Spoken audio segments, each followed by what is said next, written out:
तत्वदर्शी संत की प्राप्ति के उपरांत गीता अध्याय नंबर 15 का ये श्लोक नंबर 4 है। ये श्लोक नंबर 4 है यहाँ पर। उसके पश्चात उस परम पद रूप परमेश्वर को भली भांति खोजना चाहिए, जिसमें गए हुए पुरुष फिर लौट कर कभी संसार में नहीं आते, और जिससे यानी जिस परमेश्वर से पुरातन संसार वृक्ष की प्रवृत्ति विस्तार को प्राप्त हुई है, जिस परमेश्वर ने संसार रूपी वृक्ष को बनाया है, रचा है, उसी आदि पुरुष नारायण की मैं शरण हूं। इस प्रकार दृढ़ निश्चय करके उसी परमेश्वर का मनन और निधि ध्यान करना चाहिए। गीता ज्ञानदाता स्पष्ट कर रहा है कि केवल उसी नारायण की पूजा करनी चाहिए, परम अक्षर ब्रह्म की, अपने आत्मा। अब यहाँ सरपुरुष ये नाशवान, अक्षर पुरुष भी नाशवान। 15वें अध्याय के 16 और 17 में क्या लिखा है फिर पढ़ लो गीता जी। अब हम यहाँ पढ़ रहे थे अध्याय नंबर 15 का, ये 15 है, इसका श्लोक नंबर ये 16 है। यहाँ से इसमें लिख रहा क्या कि दिवौ इमौ पुरुषौ लोके सर्च अक्षर एव च सर सर्वाणी भूतानि कुटुस्थ अक्षर उच्यते। अब यहाँ दिवौ माने दो, इमौ माने इस, लोके माने लोक में, पुरुषों माने परमात्मा हैं। कौन कौन से हैं? सरपुरुष और अक्षर पुरुष। इस पुरुषों को हम यहाँ भी लगा सकते हैं, सरपुरुष और अक्षर पुरुष। अब इसका यहाँ से अनुवाद पढ़ो इनका।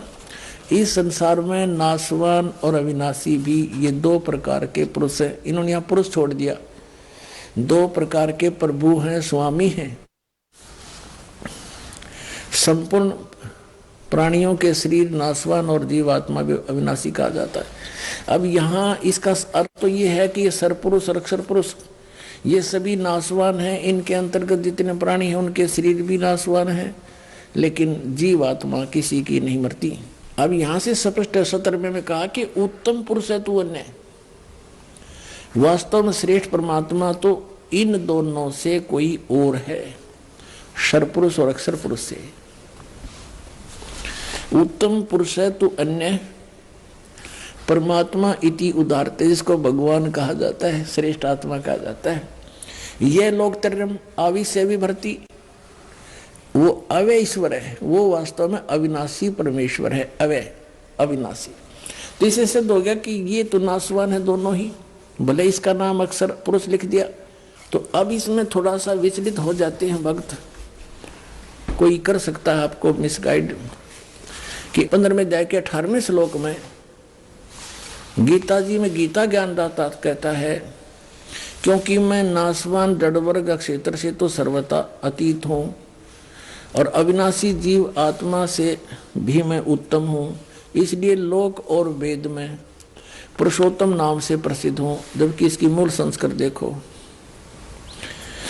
कि यस्मात् श्रम अतीत अहम अक्षरात् अपि च उत्तमम् अतः अस्मि लोके वेदे। लोक वेद दंत कथा के आधार से मैं पुरुष प्रथित माने प्रसिद्ध हूँ, पुरुषोत्तम प्रसिद्ध हूँ। आई एम नॉट पुरुषोत्तम।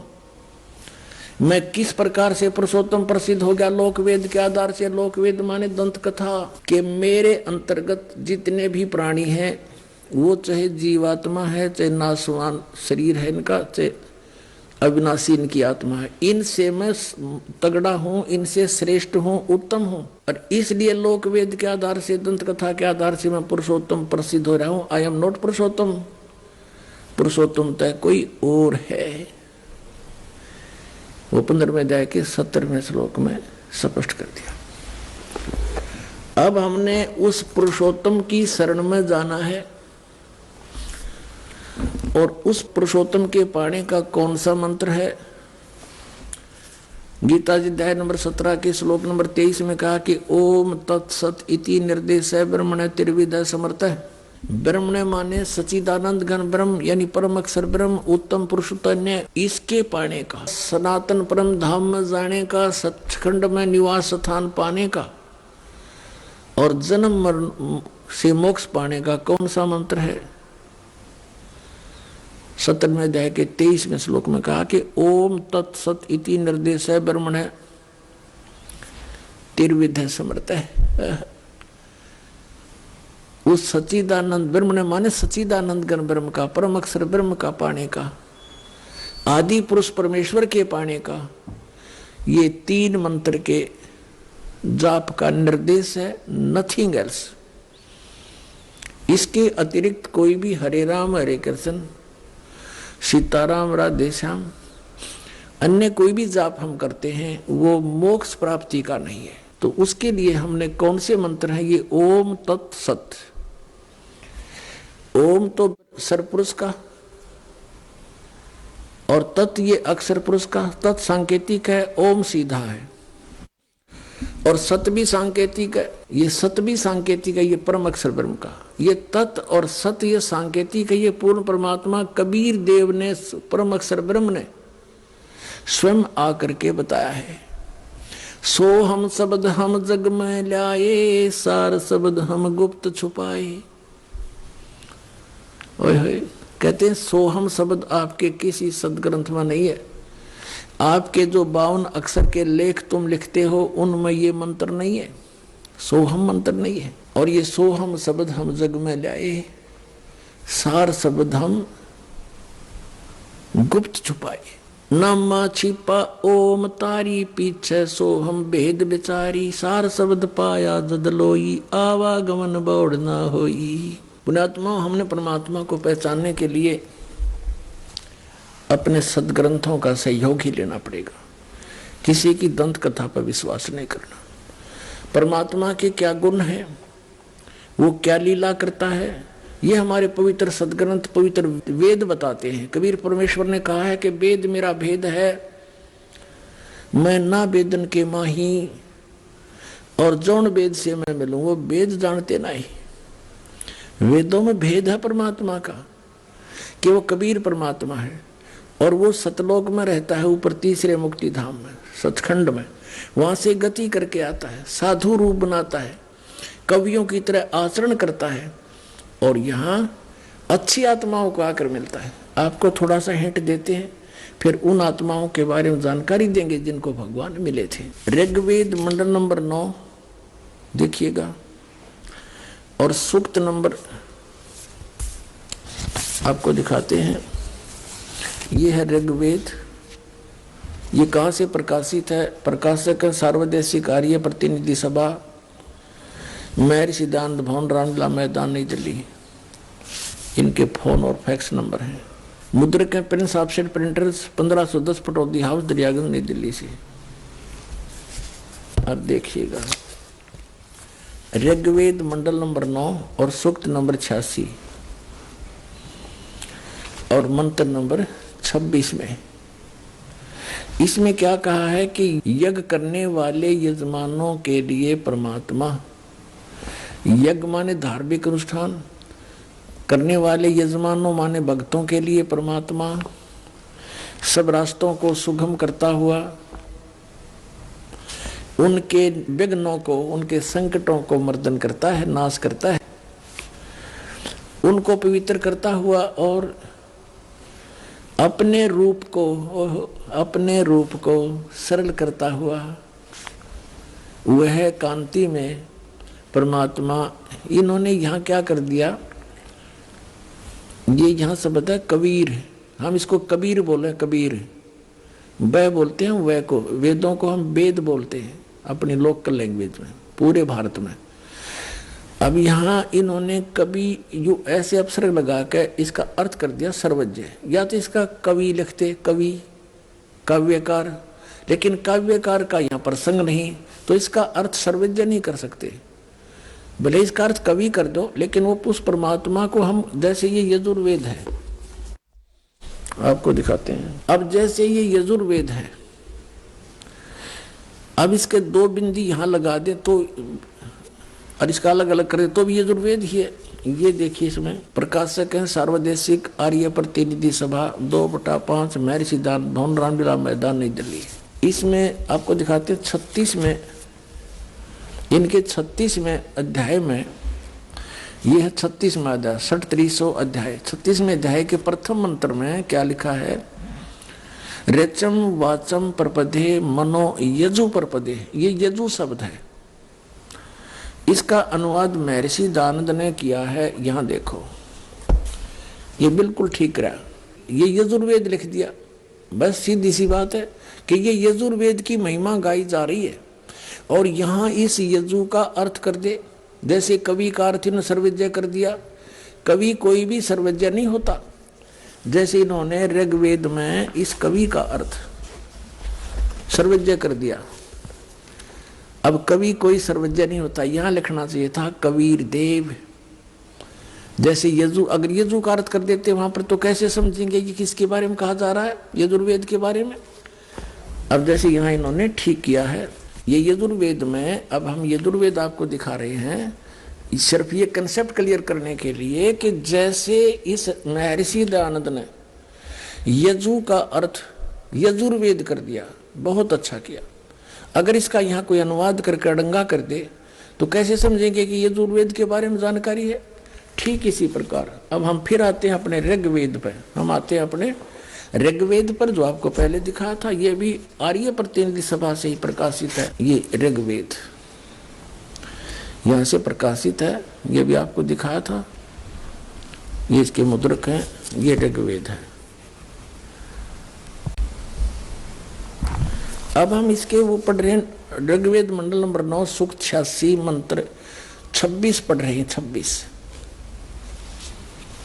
इसमें आप पढ़ लिया कि यज्ञ करने वाले यजमानों के लिए, यानी साधना करने वाले, धार्मिक अनुष्ठान करने वाले भक्तों के लिए परमात्मा सब रास्तों को सुगम करता हुआ और उनके विघ्नों को मर्दन करता है, नाश करता है, और अपने रूप को सरल करता हुआ, क्योंकि सतलोक में परमात्मा साकार है, सह शरीर है, सतलोक में रहता है। वहां उसके एक रोमकूप में करोड़ सूर्य करोड़ चंद्रमा मिला दी, इतनी शोभा है। तो एज इट इज भगवान यहाँ आ जाता हम देख नहीं सकते, इसलिए अपने रूप को सरल करता हुआ, हल्का तेज पुंज का बनाकर वह कांति में परमात्मा सर्वज्ञ नहीं लिखना था, वो कबीर देव लिख दो यहाँ पर। कबीर देव, हम कबीर देव कहने लगे। कबीर देव, देव न साहब कह लो, भगवान कहो, हम उसको कबीर साहब कहते हैं। कबीर साहब, यहाँ कबीर देव लिख दे। विद्युत के समान क्रीड़ा करता हुआ वर्णीय पुरुष अच्छी आत्मा को प्राप्त होता है। अब देखना 27वें मंत्र में, ऋग्वेद मंडल नंबर 9 सूक्त नंबर 86 मंत्र नंबर 27 में हम आगे। इसमें लिखा कि जो परमात्मा ध्रुवलोक के तीसरे पृष्ठ पर विराजमान है, वहां ऊपर रहता है तीसरे लोक में।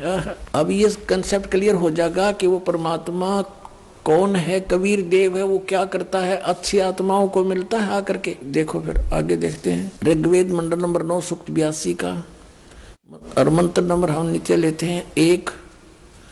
इसमें क्या किया है कि सर्व उत्पादक प्रभु, सबकी रचना करने वाला, सबको उत्पन्न करने वाला परमात्मा, प्रकाश रूप, सद्गुणों की वृष्टि करने वाला, पापों को हरण करने वाला, वह राजा के समान, राजीव राजा के। देखो ये 269 पे पढ़ा हमने ना, कोई नकली नो कह देगा और पृष्ठ दिखा दिया होगा। ये 270 पे आ गए। राजा पीछे लिखा था, राजा के समान दर्शनीय है, देखने जोगा है, साकार है भगवान, वहां विराजमान है ऊपर के लोक में। वह पृथ्वी आदि लोक लोकांतरों के चारों ओर शब्दमान हो रहा है। इसका अर्थ ये है कि वो पृथ्वी पर आकर ऊंचे स्वर में आवाज लगाकर ज्ञान देता है। फिर भी वह वर्णीय पुरुष को, श्रेष्ठ व्यक्ति को, श्रेष्ठ आत्मा को, जो दृढ़ भक्त है, उसको पवित्र करता हुआ प्राप्त होता है। उसको मिलता है, कैसे मिलता है कि जिस प्रकार विद्युत आकाशीय बिजली सने वाले स्थानों को आधार बनाकर प्राप्त होती है, उसी प्रकार परमात्मा प्राप्त होता है। अब देखो उद्देश्य क्या लेकर आता है, यहां देखो फिर ऋग्वेद मंडल नंबर 9 सूक्त 82 का मंत्र नंबर हम 2 पढ़ रहे हैं। पहला पढ़ लिया, हे परमात्मन उपदेश करने की इच्छा से आप, ज्ञान देने की इच्छा से आप महापुरुषों को प्राप्त होते हो। ओहो, महापुरुषों को प्राप्त होते हो, अच्छी आत्मा को प्राप्त होते हो, और आप अत्यंत गतिशील पदार्थ के समान हमारे आध्यात्मिक यज्ञ को प्राप्त होते हैं। आप, या फिर लिख दिया सर्वज्ञ, यह लिखना था, आप कबीर देव हैं, आप कबीर साहब हैं और शुद्ध स्वरूप हैं। हमारे पापों को दूर करके हे अमर परमात्मा, हे सोम, हमको सुख दे। अब ये सिद्ध हो गया कि वो परमात्मा सतलोक से चलकर आता है और यहाँ ज्ञान देने के उद्देश्य से वो अच्छी आत्माओं को मिलता जो दृढ़ भक्त हैं, अत्यंत गतिशील पदार्थ के समान एकदम नीचे आते हैं। तो पुण्यात्माओं, अब वो श्रेष्ठ आत्माओं को कैसे मिलते हैं? जैसे विद्युत आकाशीय बिजली किसी धातु विशेष पर आकर गिरती है, जैसे पहले कांसी धातु होती थी, कांसी, और उसकी थाली बेले होते थे।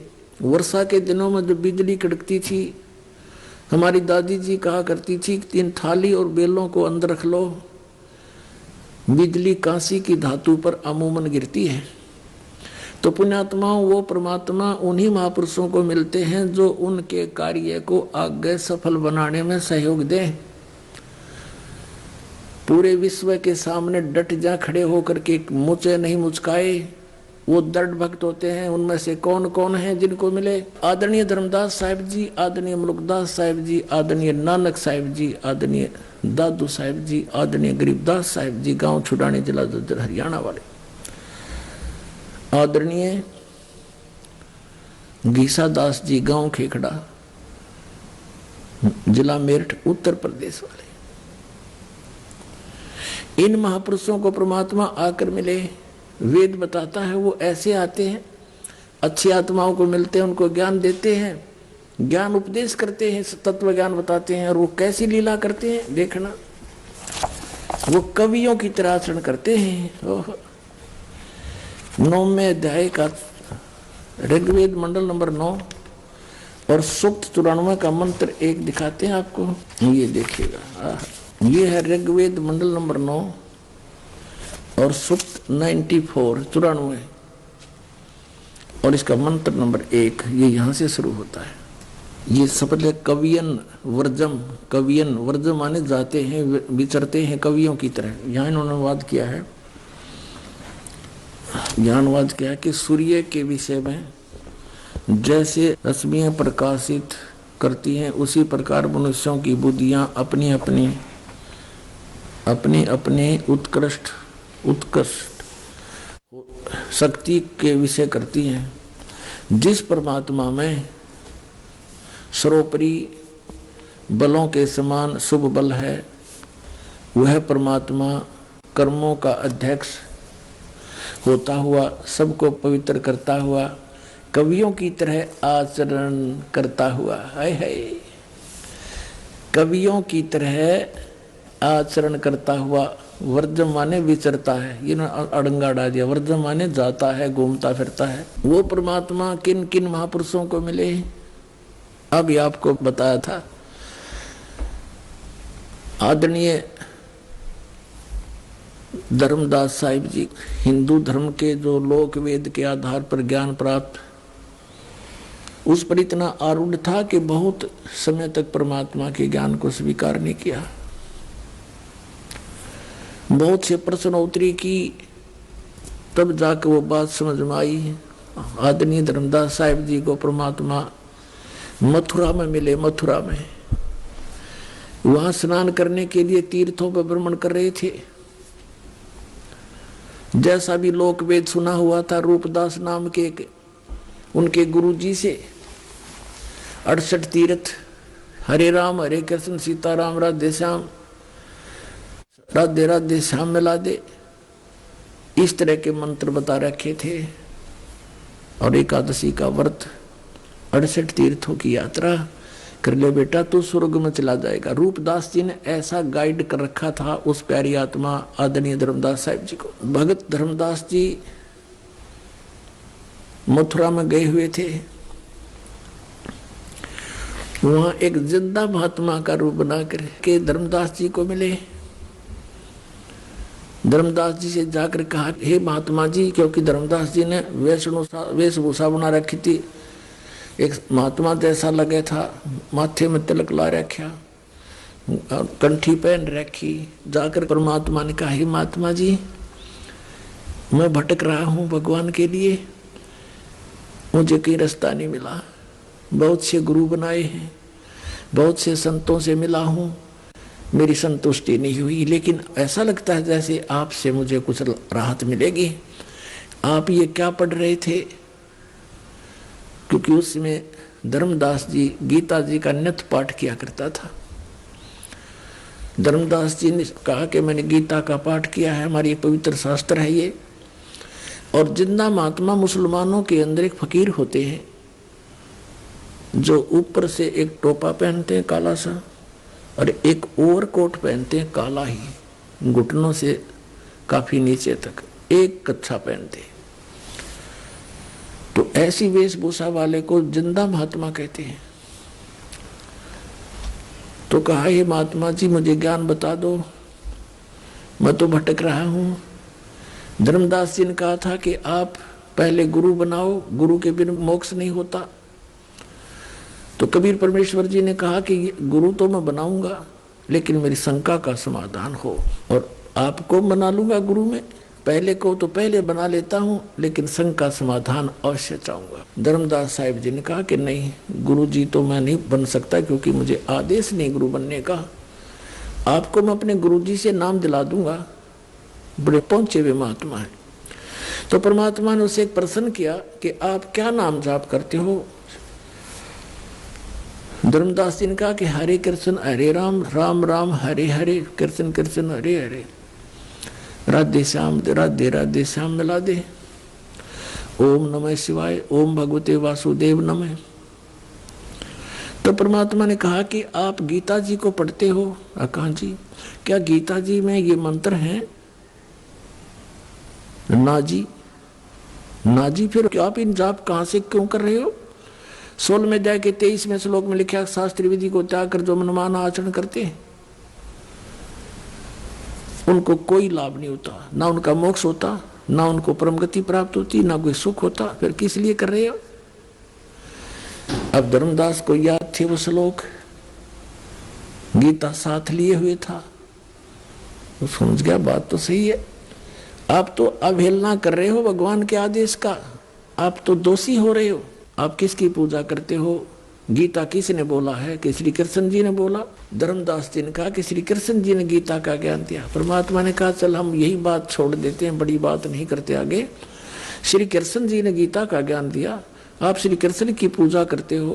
क्या श्री कृष्ण नाशवान है या अविनाशी है? धर्मदास जी कहते अविनाशी हैं, ये तो सर्वशक्तिमान है, इनके कोई जन्म मृत्यु नहीं होती, ब्रह्मा विष्णु महेश ये अजर व अमर है। तो परमात्मा ने उनसे कहा कि गीता अध्याय नंबर 4 के श्लोक नंबर 5 और 9 में, अध्याय 2 के 12 में, अध्याय 10 के 2 मंत्र में ये गीता ज्ञान दाता कहता, अर्जुन तेरे मेरे बहुत जन्म हो चुके, तू नहीं जानता मैं जानता हूं। फिर ये अविनाशी कैसे हुआ? 18वें अध्याय के 62वें श्लोक में किसी और परमात्मा की शरण में जाने को कहता है, उसकी शरण में परम शांति को, सनातन परम धाम को प्राप्त होगा। वो कौन है? वो परमात्मा। वो तो आपके गीता ज्ञान दाता से अन्य है। अब धर्मदास जी नहीं मान्या, अंदर से जख्मी अवश्य हो गया, लेकिन माना नहीं, क्योंकि ये पुराना पेंट जल्दी सी ओरिजिनल पेंट को टिकने नहीं देता। लेकिन परमात्मा के पास भी रेगमार है, पूरा साफ करके चढ़ा होगा। अंतर्ध्यान हो गए, उनको मिले नहीं। एकदम सामने से अंतर्ध्यान होते ही तो अक्का बक्का रह गया। तो ये भगवान ही तो फरिश्ता था, ये तो कोई देवता था, कोई ज्ञानी पुरुष था, कोई सिद्ध पुरुष था। देखो कितना सच्चा ज्ञान बता रहा है उसने। फिर बाद में सारे श्लोक देखे अपनी गीता में, रोज सारी रात करवट लेता रहा, ये भगवान अब के दर्शन दे दो, अब के दर्शन दे दो। कहने का भाव ये है दास का कि 2-3 ट्रिप में जाकर सेट होया धर्मदास, और फिर ऐसा हो गया पूरा संसार एक तरफ और धर्मदास जी एक तरफ, तो वो दृढ़ भक्त थे। इसी प्रकार आदरणीय नानक साहिब जी को परमात्मा मिले, पहले मिले अपने कबीर रूप में जाकर, जो धानक रूप में, जुल्हा रूप में रहा करते थे काशी में। और आदरणीय नानक साहिब जी उसमें सुल्तानपुर शहर के अंदर अपने बहन नानकी के घर पे, यानी वहां रहा करते थे। और पास ही उन्हीं की शनाख्त पर उनको वहां नौकरी मिली थी। प्रतिदिन स्नान करने के लिए एक दो नौकर जाता था साथ में, श्री नानक साहिब जी जाते थे। बेई नदी सुल्तानपुर के साथ से ही बह रही है, वहां स्नान करने जाते थे। एक दिन परमात्मा कबीर देव जी जिंदा महात्मा के रूप में मिले और प्रश्न उत्तरी की कि मैं एक भटका हुआ प्राणी हूं, परमात्मा की खोज में घूम रहा हूं, आपके बारे में मैंने बहुत कुछ सुना है, आप बड़े महात्मा हो, बड़े अच्छे भक्त हो, मैं आपसे कुछ ज्ञान प्राप्ति करना चाहता हूं। अब नानक साहिब जी ने, जैसा भी उन्होंने ब्रजलाल पांडे से ज्ञान सुना था, बताने लगे कि विष्णु भगवान सर्वशक्तिमान है, यही तीन रूप धारण करके सारी स्थिति सृष्टि और संहार करते हैं, अजर व अमर हैं, इनकी जन्म मृत्यु नहीं होती। फिर बताया कि गीता जी का नित्य पाठ करना चाहिए, नित्य पाठ करने से जीव को बहुत लाभ होता है, परमात्मा प्राप्ति होती है। फिर परमात्मा ने पूछा कि आप मंत्र कौन से जाप करते हो? कि हरे कृष्ण कृष्ण कृष्ण हरे हरे, राम राम राधे श्याम सीताराम, राधे राधे श्याम मिला दे, और एक ओम मंत्र भी जाप करते हैं। अब परमात्मा ने प्रश्न किया कि गीता जी का ज्ञान किसने बोला महात्मा जी? अब नानक साहिब ने कहा कि पहले मुझे गुरु बना, फिर बताऊंगा सारी बातें। अब परमात्मा ने कहा ठीक है, आप मेरे गुरु जी, मैं आपका बच्चा, मुझे ज्ञान करा दो, मुझे तो मोक्ष चाहिए, यहाँ गुरु शिष्य की कोई बातें नहीं है, मैं तो निकला भगवान के लिए हूँ। नानक साहिब ने पूछा कि आपका इंट्रोडक्शन दीजिए। परमात्मा ने कहा कि मैं धानक हूँ, कबीर नाम है मेरा, और काशी में जुल्हे का कार्य करता हूँ, धानक का, परमात्मा के लिए भटक रहा हूं, और मैं आपको गुरु धारण करता हूं, आप मेरे गुरु, मैं आपका बच्चा, मुझे ज्ञान दे दो। तब नानक साहब ने बताया, परमात्मा ने प्रश्न किया कि श्रीमद् भगवद गीता का ज्ञान किसने बोला? कि श्री कृष्ण जी ने बोला। श्री कृष्ण किसके अवतार थे? परमेश्वर ने प्रश्न किया। नानक साहब जी ने कहा को विष्णु अवतार थे, स्वयं श्री कृष्ण ही विष्णु रूप में आए हुए थे। तो परमात्मा ने प्रश्न किया कि गीता जी का ज्ञान विष्णु जी ने दिया समझो? हाँ, विष्णु समझो चाहे कृष्ण कहो। तो गीता अध्याय नंबर 4 के श्लोक नंबर 5 और 9 में, गीता जी अध्याय नंबर 2 के श्लोक 12 में, गीता अध्याय नंबर 10 के श्लोक नंबर 2 में, गीता ज्ञानदाता कहता है कि अर्जुन तेरे और मेरे बहुत जन्म हो चुके हैं, तो नहीं जानता मैं जानता। कि हे गुरुजी, ये तो नासवान है, अविनाशी कहाँ हुए? आपकी ग्रंथ में लिखा है। तो 18वें अध्याय के 62वें श्लोक में कहा कि तू सर्वभाव से उस परमेश्वर की शरण में जा, उसकी कृपा से तू परम शांति को, सनातन परम धाम को प्राप्त होगा। तो वो परमात्मा कौन है? मुझे तो उसकी खोज है बस। अब इस बात से नानक साहिब जी एकदम चकित हुए कि सचमुच। फिर परमात्मा ने बताया कि ब्रह्मा विष्णु महेश नासवान है, इनकी जन्म मृत्यु होती है। इस बात से परमात्मा ने फिर उसको संकेत दिया कि ऐसे ऐसे श्री मद देवी भागवत के 3रे स्कंद में, और ये ऐसा लिखा है। अब जब ये सुना कि ब्रह्मा विष्णु महेश नासवान है, इस बात से नानक साहिब जी बहुत अक्षुब्ध हो गए और सीधे मुंह बात करना बंद कर दिया कि बस इसे आगे मत बोल। परमात्मा वहां से उठकर चल पड़े। उसमें कुछ और भी भक्त वहां स्नान करने गए थे, वो भी बैठ के वार्ता सुनने। जब कबीर साहब चले गए वहां से, तो नानक साहब जी से पूछने लगे अन्य कोई भक्त बैठे थे, वो व्यक्ति स्नान करने आए हुए थे कि हे नानक साहब जी, ये आपको जो गुरुजी बोल रहे थे, ये आपका चेला ये कौन था? कि ये धानक था, कमीन, छोटी जात का, छोटा मुंह, बड़ी बातें कर रहा था, ब्रह्मा विष्णु महेश को नासवान बता रहा था ये।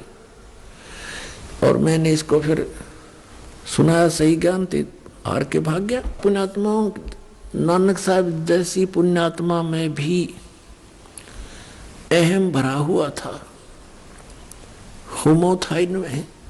उस होमो के कारण परमात्मा से दूर हो गए। उसके बाद सारी रात करवट लेते रहे कि सचमुच गीता जी को फिर गहराई से पढ़ा, अन्य ब्राह्मणों से उसका निष्कर्ष निकलवाने की चेष्टा की। उन्होंने कोई सीधे मुंह जवाब नहीं दिया कि नहीं, ये तो अपने बारे में बोल रहे। देवी भागवत को पढ़कर देखा नानक साहब जी ने कि सचमुच इसमें तो नासवान लिखा है, इनके माता पिता भी हैं, और ये हिंदू धर्म के गुरु इसके बारे में परिचित नहीं है। बहुत बुरी तरह तरफ की कि सचमुच वो कौन थे। अब काशी कोई निकट है नहीं, वहां जाऊं कैसे, नौकरी करता हूं, नौकरी त्यागूं कैसे, और क्या पता ये कौन था, कोई देव था या वैसे ही कह रहा था ये काशी में रहता हूं, धानक हूं। अंदर से पुकार की है परमात्मा मुझे फिर से दर्श दो, मुझे उस महापुरुष से फिर से मिला दो। अंदर से पुकार परमात्मा आत्मा की सुनते हैं। जब 6 महीने बीत गए इस दृष्टांत को, और डेली वो जाते ही वहां देखते रहते हैं कि कहीं आज फिर दिखाई ना दे जा। अब फिर दूसरी बार जब परमात्मा आए, जब पूरी तरफ थी उनको, उसी समय सुबह सुबह स्नान करने के लिए बेई नदी पर गए हुए थे और स्नान करने की तैयारी में थे। गर्मियों का मौसम था। परमात्मा जब वहां पहुंचे तो नानक साहब जी ने देखा कि महात्मा आ रहे हैं,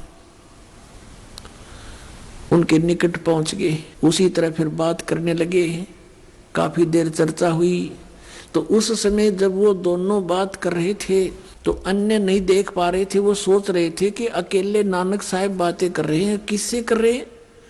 तो दूसरे कहा करते कि ये भक्त आदमी है, अपने आप ऐसे ही बोलता रहता है, कई बार भगवान की महिमा गुनगुनाता रहता है, और वो बातें ऐसे कर रहा है जैसे सामने कोई बैठा हो।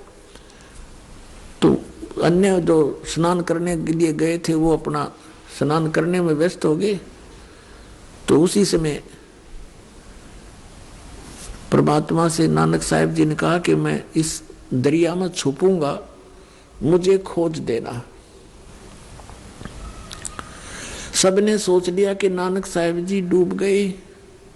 उधर से परमात्मा उनको लेकर के सचखंड गए, सतलोक में ले गए अपने स्थान पर। ऐसे ही धर्मदास जी को सतलोक लेकर गए थे, वापस छोड़ा था। ऊपर जब सचखंड के अंदर गए, सब ब्रह्मांडों की स्थिति से परिचित कराया। श्री ब्रह्मा, श्री विष्णु, श्री शिव जी के लोक दिखाए, 21 ब्रह्मांड, ये सब रास्ते दिखाए। फिर सचखंड में जब पहुंचे तो वहां परमात्मा अन्य रूप में सिंहासन के ऊपर विराजमान है। सिर पर मुकुट है, मालिक है, श्वेत मुकुट है, और एक रोमकूप में करोड़ सूर्य मिला दे, करोड़ चंद्रमा, ऐसा तेज है उस परमात्मा का। अब जो ही कबीर साहब वहां जिंदा महात्मा वाले रूप में ऊपर गए तो नानक साहिब जी ने देखा कि परमात्मा तो ये है जड़ा तख्त पे विराजमान है, और ये जिंदा महात्मा तो यहाँ का कोई सेवक नौकरगण होगा। कबीर साहब ने वहां उठाकर चंवर परमात्मा के ऊपर आदर से करने लगे, अपने ही दूसरे रूप पर। नानक साहिब जी ने सोचा कि कबीर तो सचमुच ये जुल्हा, ये जो साधु है, जिंदा यहाँ का नौकर है, ये है रब जो तख्त पर बैठा। इतने में वो तख्त पर बैठा हुआ परमात्मा खड़े हुए, जिसके एक रोमकूप में करोड़ सूर्य करोड़ चंद्रमा मिला दे, इतनी रोशनी है। और जिंदा महात्मा वाले रूप में परमात्मा जो नीचे से गए थे वो तख्त पर बैठ के ओवरऑल कंट्रोलर के सिंहासन पर, और वो तेजोमय शरीर जो था परमात्मा जिंदा वाले महात्मा पर संवर करने लगा। अब नानक साहब जी असमंजस में पड़ गए, भी भगवान कौन सा इनमें। इतने में तेजोमय शरीर जिंदा वाले महात्मा के शरीर में समा गए। उस ओवरऑल कंट्रोलर के रूप में ओनली कबीर परमेश्वर ही रह गए, जिंदा वाले महात्मा के रूप में विराजमान थे।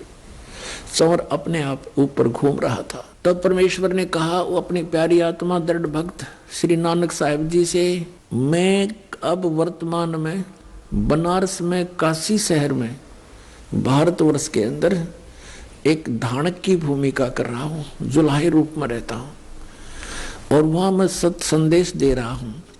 और नानक साहब जी से कहा कि आपका ये स्थान है, आप यहाँ से गए हुए हो और लगभग 60,000 जन्म तो आपके बहुत अच्छी भगत के रूप में हो चुके हैं, और तेरे जैसी अच्छी आत्मा भी वहां भटक रही है उन साधनाओं के करने से, तो आम जीव का क्या होगा बच्चा। तब नानक साहिब जी ने कहा कि भगवान सचमुच ये तो लोक ही अनोखा है, अजब लोक है ये तो, और मुझे यहीं रख लो प्रभु। तो परमात्मा ने कहा आप वापस जाइए।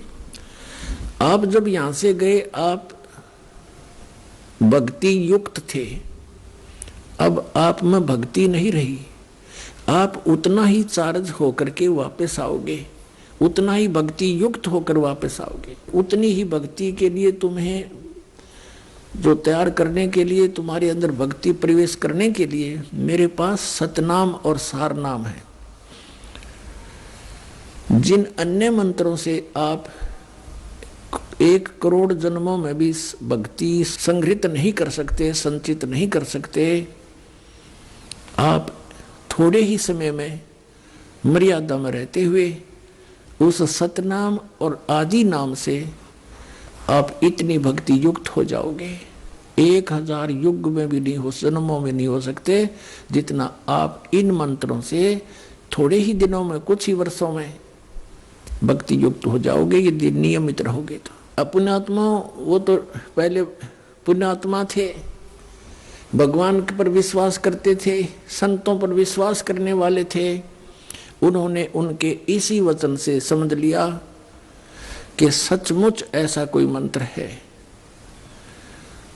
और वो मंत्र, वो सतनाम मैं आपको दूंगा काशी शहर में, बनारस में, वहां आना। इस तरह फिर सारे ब्रह्मांड दिखाए, ब्रह्मा विष्णु महेश के लोक दिखाए। 3 दिन तक डिस्कस होती रही भगवान और उस प्यारी आत्मा की। तीसरे दिन उसी समय सुबह सुबह उस दरिया पर नानक साहब जी को छोड़ दिया। शरीर में, शरीर कहीं छुपा रखा था। सुबह सुबह नानक साहब उसी दरिया पर दिखाई दिए। अन्य जनता वहां स्नान करने के लिए गए हुए थे। सबने देखा कि नानक साहब तो जीवित हैं, जीवित हों। खुशी की लहर दौड़ गई, सारा नगर देखने को दौड़ गया। बहन को पता लग गया कि मेरा भाई जीवित है, नहीं तो बुरा हाल हो गया था, रो रो के दौड़े आए सब। उसी दिन से नौकरी भी त्याग दी नवाब की, और पुण्यात्मा नौकरी पर एक दिन गए थे, जाकर के सबको सौदा लेने आए ना, सबको देने लगे 1 2 3, 13 से आगे गिनना भूल गए। 13 हे भगवान, यहाँ है नहीं कुछ भी, सब कुछ 13 करके सारा लुटा दिया खजाना। किसी ने शिकायत की नवाब को कि आपका खजाना आपके नौकर ने लुटा दिया, खाली कर दिया। और स्वयं वो वहां उस जिंदा वाला जैसे रूप में परमात्मा मिले थे वैसा ही चोला पहन के, वेशभूषा बनाकर शमशान घाट पर जा बैठे। उधर से उस खजाने की जांच करवाई गई श्री जयराम जी की उपस्थिति में, जो श्री नानक साहिब जी के बहनोई थे, जिनके जमानत से, जिनकी शनाख्त से वो वहां नौकरी लगे थे। तो कहते हैं खजाने की जब जांच हुई तो 760 रुपये नानक साहिब जी के ही सरकार की तरफ एक्स्ट्रा प्राप्त हुए। उस नवाब ने अक्षमा याचना की और कहा बुला लो एक बार उनको, फिर से नौकरी ग्रहण कर ले। अब नानक साहब जी ने वो सब पैसे वहीं छोड़ दिए और कहा मुझे नहीं चाहिए तेरी नौकरी, अब सच्ची सरकार की नौकरी करूंगा। कहने लगे मैं परमात्मा की खोज करूंगा, वो यही बनारस काशी में रहता, यही रहते हैं, पृथ्वी पर आए हुए हैं, मुझे मिले थे। कौन मिला था तुझे? कि मुझे सतपुरुष मिला था, सचखंड लेकर गया था और उसकी खोज करूंगा मैं, मुझे सतनाम प्राप्त करना है। अब इसी प्रकार आदरणीय गरीबदास साहिब जी को परमात्मा मिले थे। गांव छुड़ानी के खेतों में गौ चरा रहे थे, जिंदा महात्मा का रूप बनाकर वहां आए। 10 वर्ष के बालक थे गरीबदास जी, गौ चरा रहे थे और भी कुछ पाली ग्वाले साथ में थे। उनको भी फिर परमात्मा सचखंड लेकर गए थे। उनको शाम को वापस छोड़ दिया था, 10 बजे ले गए थे, शाम के 8 बजे वापस छोड़ दिया था। उनका अंतिम संस्कार करने लगे थे मृत समझकर, तब वापस आ गए थे और आते ही ये अमृतवाणी बोलनी शुरू कर दी थी। क्या बताया उन्होंने भी? हम सुल्तानी नानक तारे दादू को उपदेश दिया, जात जुलाहा भेद न पाया वो काशी माहे कबीर हुआ। आदरणीय गरीबदास साहिब जी ने क्या कहा है कि झांकी वेख कबीर की, नानक की तीवा वह सिखों के गल पड़ी, इब कौन छुटावे ता। कि झांकी वेख कबीर की, झांकी माने वो नजारा सचखंड का। जैसे आप 26 जनवरी पर देखते हो भारतवर्ष में झांकियां निकलती हैं, ये हरियाणा प्रांत की झांकी है, ये पंजाब प्रांत की झांकी है। इसमें ऐसा अपने अपने जो मॉडल बना करके प्रदर्शन किए जाते हैं। तो कहते हैं आदरणीय गरीबदास साहब जी कहते हैं झांकी वेख कबीर की, नानक की वाह वाहे गुरु वाहे गुरु वाहे, कि वाह गुरु तेरी वाह तेरी, कि सतनाम बिना मोक्ष नहीं, सतनाम का हम आस पास भी नहीं। अब उस महात्मा ने, उस महान आत्मा ने इस मंत्र के प्राप्त होने की कितनी खुशी मनाई, कितनी सराहना की अपने गुरुदेव के प्रति, यानी परमात्मा के प्रति। और आपको तो इतनी आसानी से मिल रहा है, आप इसकी कदर नहीं जानते। ये सतनाम आज तक केवल इन चंद महात्माओं को मिला था, उसके बाद इनको बैन कर दिया था कि बताना नहीं। अभी परमात्मा ने इनसे कह दिया था, प्रतिज्ञा दिला दी थी कि तुम जाप करो सतनाम का, 2 अक्षर का ये सतनाम। इसमें एक ओम मंत्र है, एक तत् है, ओम ब्रह्म का सरपुरुष का, और तत् ये अक्षर पुरुष का। और सत जैसे गीता जी अध्याय नंबर 17 के श्लोक 23 में आपने सुना, ओम तत्सत इति निर्देश है ब्रह्मण त्रिविध समर्थ। वो सच्चिदानंद घन परमात्मा के पाने का, सतलोक में जाने का 3 मंत्र का जाप है। तो इसके बारे में गीता ज्ञानदाता भी अनभिज्ञ है। उसने चौथे अध्याय के 34वें श्लोक में कहा कि उस तत्व ज्ञान को जो परमात्मा के विषय में जानकारी है जिसके अंदर, और जो उस परमेश्वर ने स्वयं आकर के अपने मुख कमल से बोला है,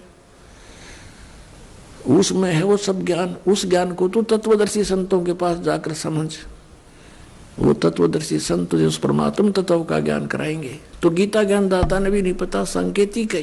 अब ये 2 अक्षर का ओम और सत, ये मिलकर बनता है सतनाम। और सार नाम, वो आदि नाम भी कहते हैं उसको, सार नाम भी कहते हैं। और जब तक वो नहीं मिलेगा तब तक जीवन व्यर्थ है।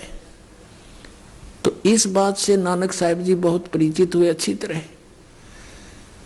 फिर उन्होंने वाहेगुरु सतनाम श्री वाहेगुरु, सतनाम श्री वाहेगुरु। अपने आत्माओं, पवित्र सिख समाज इस बात को मानने को तैयार नहीं है कि नानक साहिब जी के गुरु काशी वाले धाणक वो कबीर थे। इसके विपरीत यह सिद्ध करने की चेष्टा की है कि श्री नानक साहिब जी ही कबीर साहिब के गुरु थे। पुण्यात्माओं, ये तो एक हमारी एक अपनी एक टेंडेंसी है, हमारा सब क्या एक स्वभाव है कि हम अपने गुरु या इष्ट को किसी से छोटा देखना पसंद नहीं करते, लेकिन हमारे कोई कहने करने से कोई छोटा बड़ा नहीं हो सकता। और हमने ये छोटे बड़े के चक्कर में पड़ना भी नहीं चाहिए। हमने ये भी देखना चाहिए कि इन महापुरुषों ने गुरु और शिष्य का रोल करके हमें क्या बताना चाहा है। तो पुण्यात्माओं, एक तो ये आदरणीय गरीबदास साहिब जी ने कहा कि हम सुल्तानी नानक तारे दादू को उपदेश दिया, और जात दुलाहा वेद नहीं पाया, का सीमाएं कबीर हुआ। आइए अब हम उन श्रद्धालुओं के अनुभव जानते हैं जो जगत गुरु तत्वदर्शी संत रामपाल जी महाराज जी से दीक्षा प्राप्त कर चुके हैं तथा उनके द्वारा बताए गए भक्ति मार्ग पर चल रहे हैं। जी नमस्कार। नमस्कार सर। क्या नाम है जी आपका? सर मेरा नाम दीक्षा नागर है। दीक्षा जी कहाँ से आए आप? सर मैं पीतमपुरा दिल्ली से। अच्छा, आपसे एक बात जानना चाहेंगे कि आप संत रामपाल जी महाराज जी से कब जुड़े? सर मैं संत रामपाल जी महाराज जी से 9 अप्रैल 2004 को जुड़ी। संत रामपाल जी महाराज जी से नाम दीक्षा लेने से पहले आप क्या भक्ति साधना करते थे? क्योंकि आपने बताया कि आप 2004 से ही संत रामपाल जी महाराज जी से जुड़े हुए हैं, मतलब बचपन से ही आप संत रामपाल जी से जुड़े हुए हैं।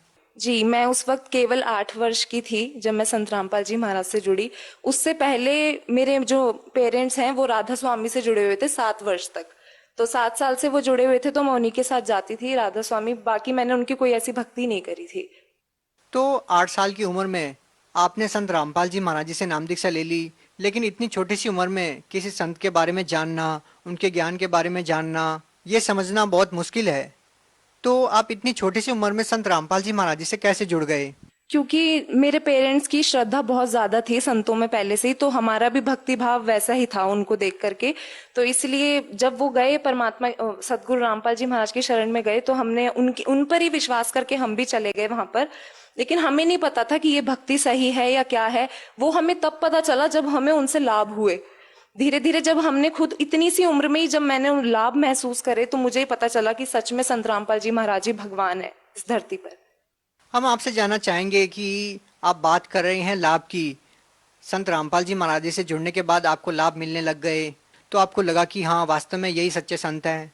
तो सबसे पहले हम आपसे यही जानना चाहेंगे कि संत रामपाल जी महाराज जी से नाम दीक्षा लेने के बाद आपको लाभ क्या मिले? सर मैं आपको बताना चाहती हूँ कि जो मेरी मदर हैं वो बचपन से ही हार्ट पेशेंट रही हैं। तो राधा स्वामी में जब वो जुड़ी हुई थी तो भी बहुत ज्यादा उनको दिक्कत रहती थी हार्ट की। इवन सांस लेने में भी उनको बहुत ज्यादा प्रॉब्लम थी। तो उनको डॉक्टर्स ने बोल दिया था बाईपास सर्जरी के लिए। अचानक उनकी तबीयत इतनी बिगड़ गई कि उनकी वॉल्व्स जो थी वो ब्लॉक हो चुकी थी।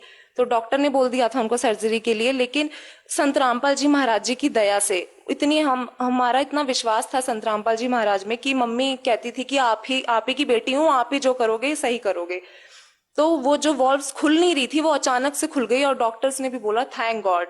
मतलब वो शॉक्ड हो गए। उन्होंने बोल दिया था बाईपास सर्जरी के लिए, लेकिन अचानक वो वॉल्व खुलने के बाद मेरी मम्मी बिल्कुल, उन्हें ये हो गया कि ये ही सच में भगवान है। मैं राधा स्वामी में इतने साल रही, इतनी मैंने मन से भक्ति करी, मुझे आज तक कोई लाभ नहीं मिला। मतलब मैं रोती रही बीमारियों में, लेकिन संत रामपाल जी महाराज ने इतना बड़ा सुख दिया कि आज वो बिल्कुल ठीक हैं। दीक्षा जी, सबसे पहले तो ये बात आपसे जानना चाहेंगे और लाभ जानने से पहले कि सभी संत तो कहते हैं कि भक्ति करने से कोई लाभ मिल ही नहीं सकता, और आप तो वैसे भी पढ़े लिखे हैं, एजुकेटेड हैं आप।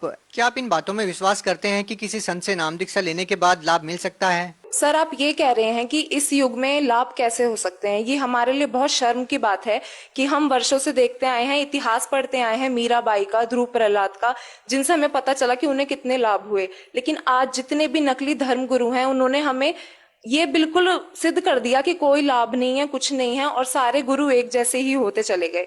लेकिन संत रामपाल जी महाराज ने हमें ये बताया, उन्होंने जिस आधार पर भक्ति बताई, पहली बात तो उन्होंने मोक्ष बता दिया, इस 184 से छुटकारा बता दिया, और दूसरी बात जो हमें वो जितने लाभ देते हैं ना वो अथाए हैं, उनकी कोई गिनती नहीं है जितने लाभ वो देते हैं। उनसे आज विश्वास हुआ है कि दुनिया में सच में आज भी भगवान है और भक्ति करने से लाभ मिल सकते हैं। अच्छा, आपसे जानना चाहेंगे कि आपने कहा कि भक्ति करने से लाभ मिल सकता है। हम आपसे जानना चाहेंगे कि और क्या लाभ मिले आपको भक्ति करने से?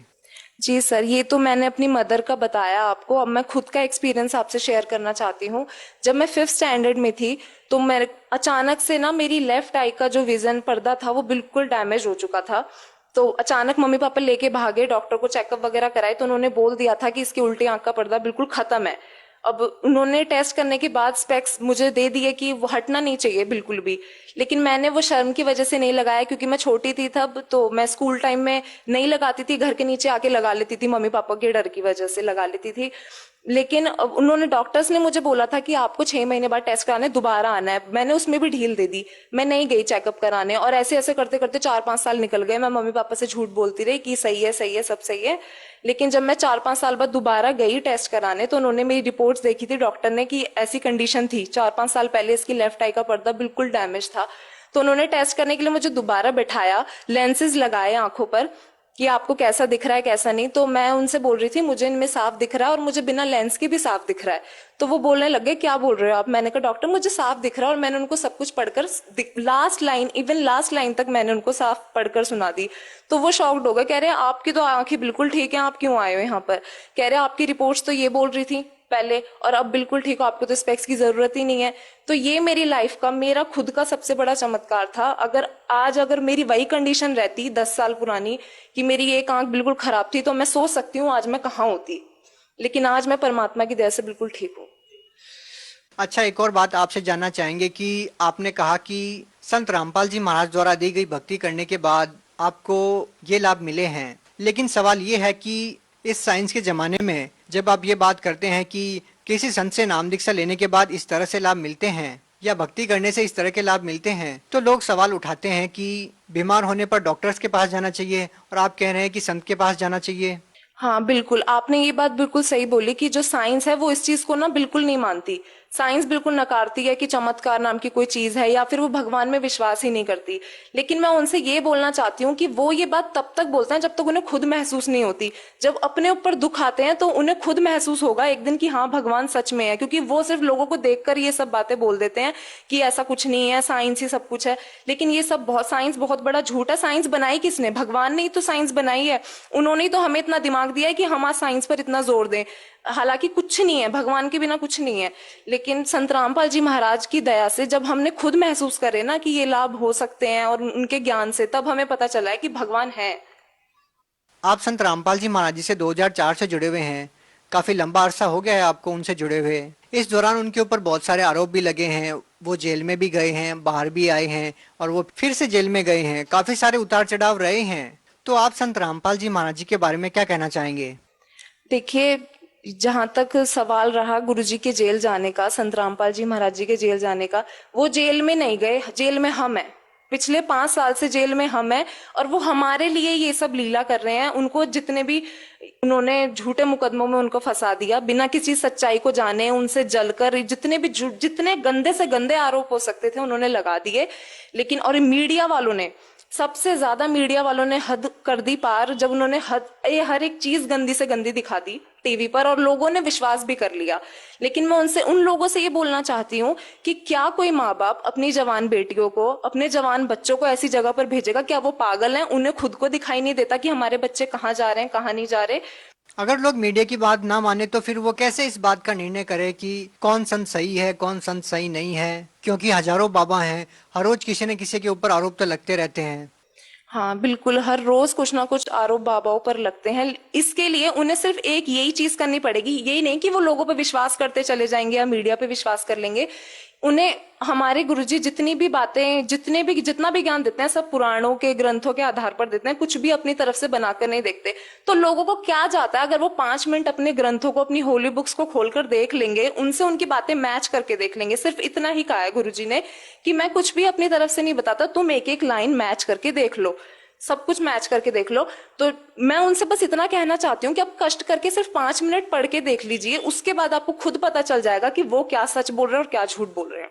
दीक्षा जी, जिस तरह का जमाना है और चकाचौंध और लोग दिखावे के इस दौर में, जब लोग अपनी बेटी की शादी करते हैं तो काफी दहेज देना पड़ता है उनको, तो संत रामपाल जी महाराज जी के मामले में आप क्या कहना चाहेंगे कि उन्होंने, क्योंकि उनके अनुयायी बताते हैं कि वो बिल्कुल दहेज मुक्त शादियां करवाते हैं, क्या योगदान मानते हैं? और आपका क्या कहना है, क्या आप मानते हैं कि, क्या लगता है कि संत रामपाल जी महाराज जी ने वाकई कोई ऐसी मिसाल पेश की है जो समाज के लिए लाभदायक सिद्ध हो सकती है? जी सर, बिल्कुल। और पूरे मैं ये कहना चाहती हूँ, पूरे विश्व में केवल संत रामपाल जी महाराज ने ही ये मिसाल कायम किया। आज तक कितने कानून बने हैं दहेज प्रथा को लेकर कि दहेज नहीं लेना, ना देना, कुछ असर नहीं हुआ। लेकिन सिर्फ हमारे संत रामपाल जी महाराज ने ऐसी मिसाल कायम करी है कि आज लाखों विवाह ऐसे हो रहे हैं जो दहेज मुक्त हो रहे हैं, और आज हर माँ बाप पर अपनी बेटी बोझ नहीं है। बस इसी बात, मतलब मैं चाहती हूँ कि पूरा विश्व ये बात समझे कि इतना पैसा खर्च करके भी किसी की बेटी सुखी नहीं है आज के दौर में। कम से कम एक बार उनका ज्ञान सुनकर देख लो कि वो क्या कहना चाहते हैं, आपको खुद पता लग जाएगा। और इतना आनंद महसूस होता है जब हम अपनी आंखों के सामने कोई दहेज मुक्त शादी को देखते हैं। संत रामपाल जी महाराज जी से कोई और लाभ मिला हो, कोई और एक्सपीरियंस आप हमारे साथ शेयर करना चाहेंगे?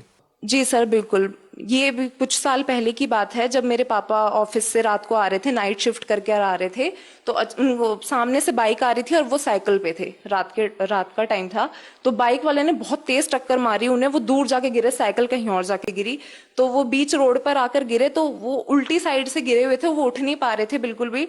तो अचानक से एक छोटा सा बच्चा आया उनके सामने, उन्होंने उनको उठाया और अंकल को बोला, अंकल आप ठीक हो? और उन्हें कहा फुटपाथ पर बैठ जाए, इस तरह से रोड पर मत रहिए।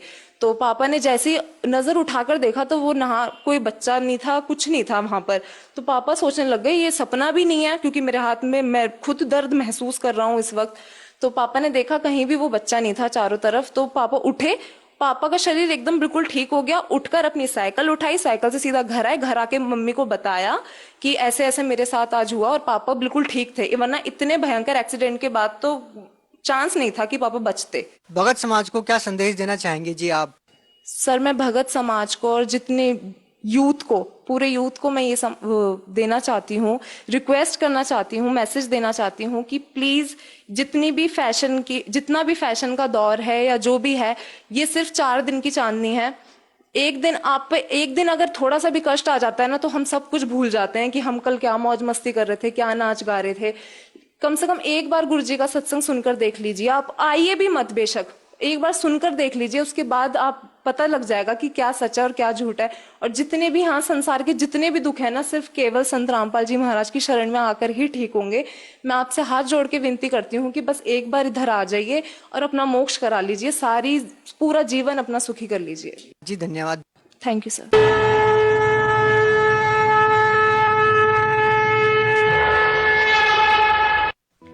आप सुन रहे थे जगत गुरु तत्वदर्शी संत रामपाल जी महाराज के मंगल प्रवचन।